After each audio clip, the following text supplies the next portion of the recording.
IT ആണ് ലക്ഷ്യമെങ്കിൽ +2 computer science പഠിക്കണം എന്നുണ്ടോ? അതല്ല എങ്കിൽ കമ്പ്യൂട്ടർ സയൻസ് പഠിച്ചവർക്ക് മാത്രമാണോ IT രംഗത്തേക്ക് പ്രവേശിക്കാൻ കഴിയുക? എന്റെ സംശയം ഇതാണ്, ഒരുപക്ഷെ മറ്റേതെങ്കിലും ഒരു ബിരുദം, ഒരു ഇതുമായിട്ട് റിലേറ്റഡ് അല്ലാത്ത ഒരു ബിരുദം ചെയ്ത ഒരാൾക്ക് റെലവെന്റ് ആയിട്ടുള്ള ഐടിയിൽ റെലവെന്റ് ആയിട്ടുള്ള ഒരു സർട്ടിഫിക്കേഷൻ ചെയ്തതിന് ശേഷം IT രംഗത്തേക്കുള്ള ഒരു എൻട്രി സാധ്യമാണോ?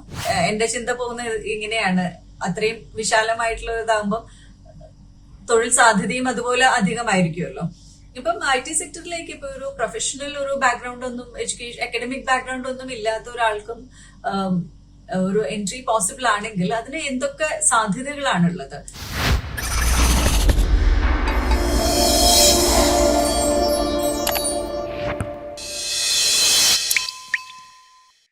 Hi, Anjana here.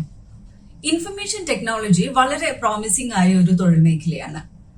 IT രംഗത്ത് ജോലി നേടണമെങ്കിൽ പഠനം ഏത് രീതിയിൽ പ്ലാൻ ചെയ്യണം? ജോബ് പ്രൊഫൈൽസ് എന്തൊക്കെയാണ്? നോൺ ടെക്നിക്കൽ ജോബ്സ് എന്തൊക്കെയാണ്? ഇതാണ് ഇന്ന് പെപ് ടോക്ക് അന്വേഷിക്കുന്നത്. ഇതേക്കുറിച്ച് സംസാരിക്കാൻ ഇന്ന് എന്നോടൊപ്പമുള്ളത് IT പ്രൊഫഷണലായ Deepthi Mathew Maliyekkal. Welcome to pep talk.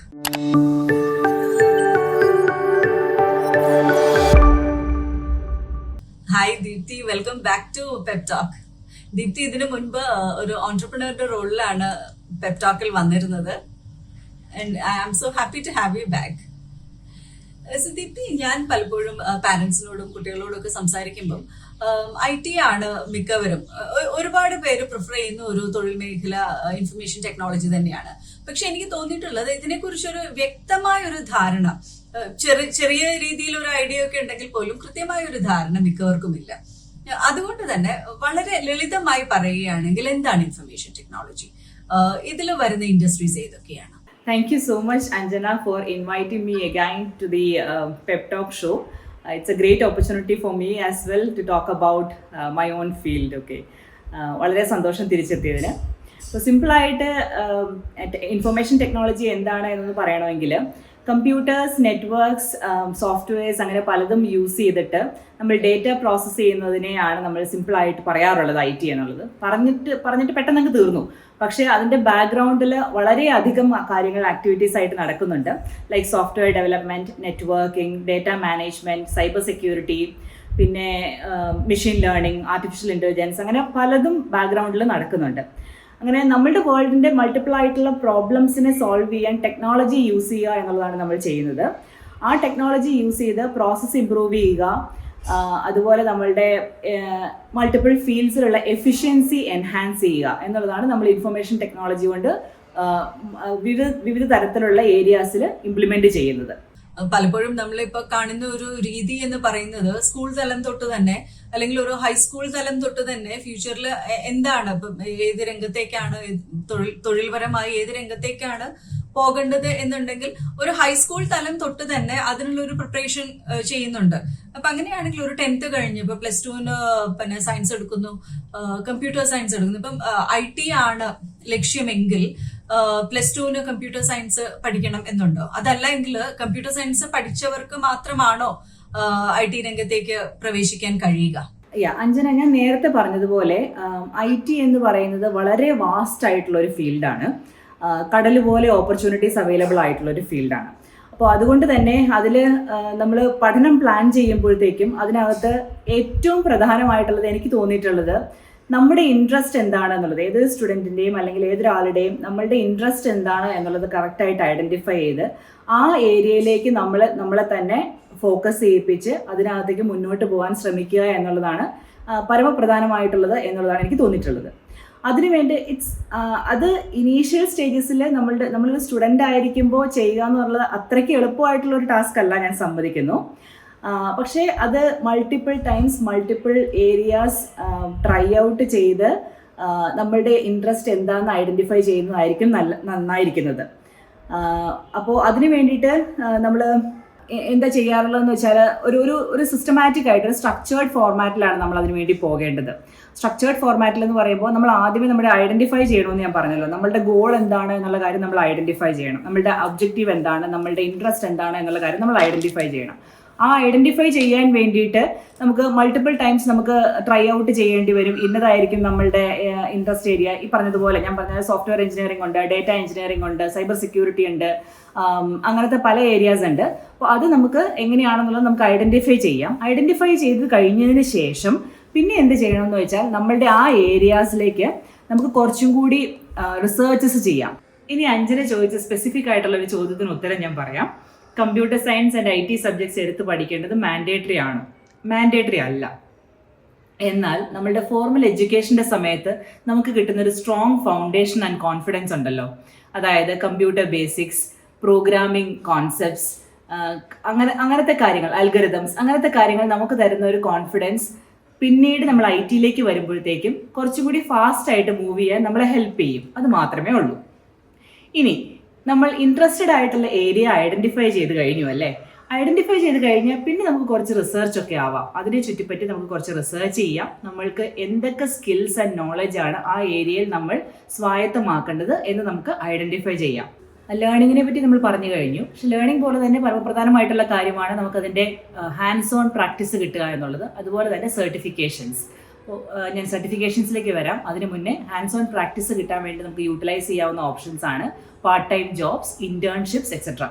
അപ്പോൾ അതുപോലെ തന്നെ ഞാനൊക്കെ പഠിച്ചുകൊണ്ടിരുന്നപ്പോൾ വളരെ തെറ്റായ രീതിയിൽ ഉപയോഗപ്പെടുത്താതിരുന്നൊരു കാര്യമാണ് mini projects and main projects. അപ്പോൾ ആ സമയത്ത് mini projects and main projects ഒക്കെ പ്രീ കുക്ക്ഡ് ആയിട്ടുള്ള ഡേറ്റ വെച്ചിട്ട് നമ്മൾ പ്രസന്റ് ചെയ്യാനാണ് നോക്കിക്കൊണ്ടിരുന്നത്. പക്ഷെ അത് it's a big mistake at least I have done. അത് കറക്റ്റായിട്ട് നമ്മൾ യൂട്ടിലൈസ് ചെയ്യുവാണെങ്കിൽ മിനി പ്രോജക്ട്സ് ഒക്കെ അല്ലെങ്കിൽ മെയിൻ പ്രോജക്ട്സ് ഒക്കെ കറക്റ്റായിട്ട് സംഭവം എന്താണെന്ന് മനസ്സിലാക്കി നമ്മൾ തന്നെ ഇംപ്ലിമെൻറ്റ് ചെയ്യുവാണെന്നുണ്ടെങ്കിൽ that's a very good opportunity for you to have hands on exercise in a real time experience or real time project. ഇനി അടുത്തതായിട്ട് നമുക്ക് ചെയ്യാൻ പറ്റുന്നത് സപ്ലിമെൻ്ററി ലേണിംഗ് ആണ്. അതായത് നമ്മളുടെ ഫോർമൽ എഡ്യൂക്കേഷൻ്റെ പാരലായിട്ട് തന്നെ നമ്മൾ ഐഡൻറ്റിഫൈ ചെയ്ത നമ്മുടെ ഇൻട്രസ്റ്റ് ഏരിയ ഫോക്കസ് ചെയ്തിട്ടുള്ള കോഴ്സസ്, സെൽഫ് ലേണിംഗ്, അങ്ങനത്തെ കാര്യങ്ങൾ നമുക്ക് ചെയ്യാൻ പറ്റും. കാരണം നമ്മളുടെ ആ ഒരു പ്രൈമറി ഫോക്കസ് ഏരിയയിൽ കൂടുതൽ ഇൻഡെപ്ത് നോളജ് സ്വായത്തമാക്കാനായിട്ട് അത് നമ്മളെ സഹായിക്കും. അതിന് വേണ്ടിയിട്ട് നമ്മളുടെ ഇൻ്റർനെറ്റിൽ തന്നെ അവൈലബിൾ ആയിട്ടുള്ള മൾട്ടിപ്പിൾ പ്ലാറ്റ്ഫോംസ് അവൈലബിൾ ആയിട്ടുണ്ട്. ലൈക്ക് യൂഡമി, കോഡ് അക്കാഡമി, അതുപോലെ തന്നെ നമ്മളുടെ നാട്ടിൽ തന്നെ ഡിഫറെൻറ്റ് സെൻറ്റേഴ്സ് ഉണ്ട്. നമ്മളെ കോഴ്സസും സർട്ടിഫിക്കേഷൻസിനും ഒക്കെ സഹായിക്കുന്ന ഡിഫറെൻറ്റ് സെൻറ്റേഴ്സ് ഉണ്ട്. അങ്ങനെ പല പ്ലാറ്റ്ഫോംസും നമുക്ക് യൂട്ടിലൈസ് ചെയ്ത് നമുക്ക് സപ്ലിമെൻ്ററി ലേണിങ്ങും ഫോക്കസ് ചെയ്യാവുന്നതാണ്. പ്രൊഫഷണൽ കോഴ്സുകാർക്കും അല്ലാത്തവർക്കും സർട്ടിഫിക്കേഷൻസ് ചെയ്യാം. നമ്മളുടെ സർട്ടിഫിക്കേഷൻസ് നമ്മൾ പ്രൊഫൈലിൽ ഉൾപ്പെടുത്തുന്നത് കൊണ്ട് നമ്മൾ ഉദ്ദേശിക്കുന്നത് നമ്മൾ ആ റിക്രൂട്ടറോട് പറയുകയാണ് നമ്മൾ എന്തൊക്കെ കാര്യങ്ങളിൽ സ്പെഷ്യലൈസ് ചെയ്തിട്ടുണ്ട്, ആ സ്പെഷ്യലൈസ്ഡ് ലേണിംഗ് നമ്മളെ എങ്ങനെ ഹെൽപ്പ് ചെയ്യും എന്നവരെ ബോധ്യപ്പെടുത്താൻ ശ്രമിക്കുകയാണ്. ഈ സർട്ടിഫിക്കേഷൻസ് ഉള്ളത് കൊണ്ട് മാത്രം നമ്മൾക്ക് ഒരു ജോലി കിട്ടും എന്നുള്ളൊരു അഷുറൻസ് ഇല്ല. എന്നാൽ അറ്റ് ദ സെയിം ടൈം ഒരുപാട് പ്രൊഫൈൽസുകൾക്കിടയിൽ നിന്ന് നമ്മളുടെ പ്രൊഫൈൽ സ്റ്റാൻഡ് ഔട്ട് ചെയ്യാൻ വേണ്ടിയിട്ടുള്ള വലിയൊരു മാർഗം തന്നെയാണിത്. ഓക്കെ, പ്രൊഫഷണൽ കോഴ്സ് ചെയ്തതിന് ശേഷം സർട്ടിഫിക്കേഷൻ ചെയ്യുന്നത് കൊണ്ടുള്ള ഒരു മെച്ചം എന്താണെന്ന് ദീപ്തി പറഞ്ഞു. അപ്പം എന്റെ സംശയം ഇതാണ്, ഒരുപക്ഷെ മറ്റേതെങ്കിലും ഒരു ബിരുദം, ഒരു ഇതുമായിട്ട് റിലേറ്റഡ് അല്ലാത്ത ഒരു ബിരുദം ചെയ്ത ഒരാൾക്ക് റെലവെന്റ് ആയിട്ടുള്ള ഐടിയിൽ റെലവെന്റ് ആയിട്ടുള്ള ഒരു സർട്ടിഫിക്കേഷൻ ചെയ്തതിന് ശേഷം IT രംഗത്തേക്കുള്ള ഒരു എൻട്രി സാധ്യമാണോ? ഈ സർട്ടിഫിക്കേഷൻ കോഴ്സസ് കൊണ്ട് മാത്രം നിങ്ങൾക്ക് ജോലി കിട്ടും എന്നുള്ളൊരു അഷുറൻസ് ഇല്ല. പകരം നിങ്ങളുടെ പ്രൊഫൈലിൽ ഒരു വാല്യൂ ആഡ് ആയിട്ടാണ് നമ്മൾ കൊടുക്കുക, നമ്മളുടെ സർട്ടിഫിക്കേഷൻസ് കൊടുക്കുന്നത്. ഈ സർട്ടിഫിക്കേഷൻസ് കംപ്ലീറ്റ് ചെയ്ത് കഴിയുമ്പോൾ നമ്മൾ എന്താണ് ആ റിക്രൂട്ടറോട് പറയാൻ ഉദ്ദേശിക്കുന്നത്, ഈ ഒരു സ്പെഷ്യലൈസ്ഡ് ഏരിയയിൽ ഞാൻ ഫോക്കസ് ചെയ്ത് പഠിച്ചിട്ടുണ്ട്, ആ ഫോക്കസ്ഡ് ലേണിംഗ് എന്നെ ഹെൽപ്പ് ചെയ്യും to flair in that area further എന്നുള്ളതാണ് ഞാൻ പറയാൻ ഉദ്ദേശിക്കുന്നത്. അപ്പോൾ നമ്മളുടെ ഫോർമൽ ലേണിങ്ങിനോടൊപ്പം തന്നെ ഞാനൊരു വാല്യൂ ആഡ് ആയിട്ടാണ് കൊടുക്കാൻ ഉദ്ദേശിക്കുന്നത്. പക്ഷെ അറ്റ് ദ സെയിം ടൈം ഈ ഒരു സർട്ടിഫിക്കേഷൻ ചെയ്തിട്ടുണ്ട് എന്നതുകൊണ്ട് മാത്രം എനിക്കൊരു ജോബ് ഓപ്പർച്യൂണിറ്റി ഓപ്പൺ ആയിക്കൊള്ളണം എന്നില്ല. IT-യിലെ ജോലിയെ കുറിച്ചൊക്കെ പറയുമ്പം പലപ്പോഴും കേട്ടിട്ടുള്ളത് സൈബർ സെക്യൂരിറ്റി വളരെ പ്രോമിസിംഗ് ആണ്, എക്സൈറ്റിംഗ് ആണ് ഓഫ് കോഴ്സ്. പക്ഷെ ഇതൊക്കെ ഔട്ട്സൈഡർ ടോക്സ് ആണ്. ദീപ്തി ഒരു IT പ്രൊഫഷണൽ ആയതുകൊണ്ട് you know what the inside story. അങ്ങനെയാണെങ്കിൽ ദീപ്തി ഏതാണ് ട്രെൻഡിങ് സ്പെഷ്യലൈസേഷൻസ് എന്ന് പറയുക? സാധാരണ നമ്മൾ ട്രെൻഡിങ് എന്ന് പറയുമ്പം അതിന്റെ ഒരു സ്കോപ്പ്, കരിയർ ഗ്രോത്തിനുള്ള ഒരു ചാൻസ്, ഇതൊക്കെയാണല്ലോ. അപ്പം what is your take on that? എന്താണ് ട്രെൻഡിങ് ആയിട്ടുള്ള സ്പെഷ്യലൈസേഷൻസ്? ഇപ്പോൾ അഞ്ജന ചോദിച്ച ചോദ്യത്തിന് ഞാൻ എക്സാക്ട് ആൻസർ പറയുന്നതിന് മുന്നേ ഞാൻ ഒന്ന് പറഞ്ഞോട്ടെ. നമ്മളുടെ ഫോർമൽ എഡ്യൂക്കേഷനോ സപ്ലിമെൻ്ററി എഡ്യൂക്കേഷനോ കൊണ്ട് നമ്മൾ ഒരു ജോലി കിട്ടിയെന്ന് വിചാരിക്കാം. ആ ജോലി കിട്ടിയത് കൊണ്ടോ നമ്മളുടെ എഡ്യൂക്കേഷൻ കംപ്ലീറ്റ് ചെയ്തതുകൊണ്ടോ നമ്മളുടെ പഠനം ഒരിക്കലും അവസാനിക്കുന്നില്ല, അവസാനിക്കാൻ പാടുമില്ല. On a daily basis change ചെയ്യുന്ന ടെക്നോളജി വേൾഡിലാണ് നമ്മളിപ്പോൾ ജീവിക്കുന്നത്. അപ്പോൾ ഇപ്പോൾ ഈ ആർട്ടിഫിഷ്യൽ ഇൻ്റലിജൻസിൻ്റെ ഒക്കെ വരവോടെ ശരിക്കും it's not an exaggeration that okay on a daily basis we are changing, the technology world is changing. അപ്പോൾ അത്രയും അപ്ഡേറ്റഡ് ആയിട്ടിരിക്കേണ്ട ആവശ്യം നമ്മൾ ജോലിക്കുള്ളിലാണെന്നുണ്ടെങ്കിലും ഉണ്ട്. അപ്പോൾ നമ്മൾ ഓരോ ഫീൽഡിലേക്ക് ജോയിൻ ചെയ്ത് കഴിയുമ്പോഴത്തേക്കും അഞ്ജന ഇപ്പോൾ പറഞ്ഞതുപോലെ മൾട്ടിപ്പിൾ ലെവൽസ് ഓഫ് അല്ലെങ്കിൽ multiple varieties of job titles ആണ് നമുക്ക് അവൈലബിൾ ആയിട്ടുള്ളത്, IT ഫീൽഡിൽ അവൈലബിൾ ആയിട്ടുള്ളത്. ഇപ്പോൾ ഒരു ബേസിക് അണ്ടർസ്റ്റാൻഡിങ് പറയുവാണ്, ബേസിക് അല്ലെങ്കിൽ ഹൈ ലെവൽ അണ്ടർസ്റ്റാൻഡിങ് പറയുവാണെന്നുണ്ടെങ്കിൽ സോഫ്റ്റ്വെയർ എഞ്ചിനീയറിംഗ് ഉണ്ട്, ക്ലൗഡ് എഞ്ചിനീയറിംഗ് ഉണ്ട്, നെറ്റ്വർക്കിംഗ് എഞ്ചിനീയറിംഗ് ഉണ്ട്, പിന്നെ സെക്യൂരിറ്റി എഞ്ചിനീയറിംഗ് ഉണ്ട്, ഡേറ്റ എഞ്ചിനീയറിംഗ് ഉണ്ട്. ഞാൻ സിനിമ ഡയലോഗ് പോലെ തോന്നുന്നു ഞാൻ പറയുമ്പോൾ. അതുപോലെ മെഷീൻ ലേണിംഗ് ഉണ്ട്. അങ്ങനെ ഒരുപാട് വെറൈറ്റീസ് ഉണ്ട്. ഞാൻ തുടക്കത്തിൽ തന്നെ അത് ടച്ച് ചെയ്തിരുന്നു. ഈ പറയപ്പെട്ട ഏരിയാസ് ഒക്കെ തന്നെ എന്ന് പറയുന്നത് സ്പെഷ്യലൈസേഷൻസ് ആണ്. നമ്മൾ സാധാരണഗതിയിൽ IT ഫീൽഡിലേക്ക് ജോയിൻ ചെയ്യുമ്പോൾ നമ്മൾ ജോയിൻ ചെയ്യാറുള്ളത് സോഫ്റ്റ്വെയർ എഞ്ചിനീയറിംഗ് ഫീൽഡിലേക്കാണ് ജോയിൻ ചെയ്യാറുള്ളത്. It is not a mandatory thing that okay we will be following into software engineering alone. പക്ഷേ ഒരു പ്യുവർ ടെക്നിക്കൽ ആയിട്ടുള്ള ഒരു എൻട്രി ലെവൽ പേഴ്സൺ ജോയിൻ ചെയ്യുന്നത് സാധാരണ സോഫ്റ്റ്വെയർ എഞ്ചിനീയറിംഗ് ഫീൽഡിലേക്കാണ്. അവിടെ നിന്നാണ് നമ്മൾ ഏത് സ്പെഷ്യലൈസേഷനിലേക്ക് ഡൈവേർട്ട് ആവണം എന്നുള്ളത് നമ്മൾ ഡിസൈഡ് ചെയ്യാറുള്ളത്. കാരണം നമ്മളുടെ ബേസിക് ഹാൻഡ്സ് ഓൺ എക്സസൈസ് നമുക്ക് ലഭിക്കുന്നത് സോഫ്റ്റ്വെയർ എഞ്ചിനീയറിംഗ് ഫീൽഡിലാണ്. അവിടെ തന്നെ ഡിഫറെൻറ്റ് വെറൈറ്റീസ് ഓഫ് ഡെവലപ്മെൻറ്റ് അല്ലെങ്കിൽ ടെസ്റ്റിംഗ് ഓപ്പർച്യൂണിറ്റീസ് ഉണ്ട് കേട്ടോ.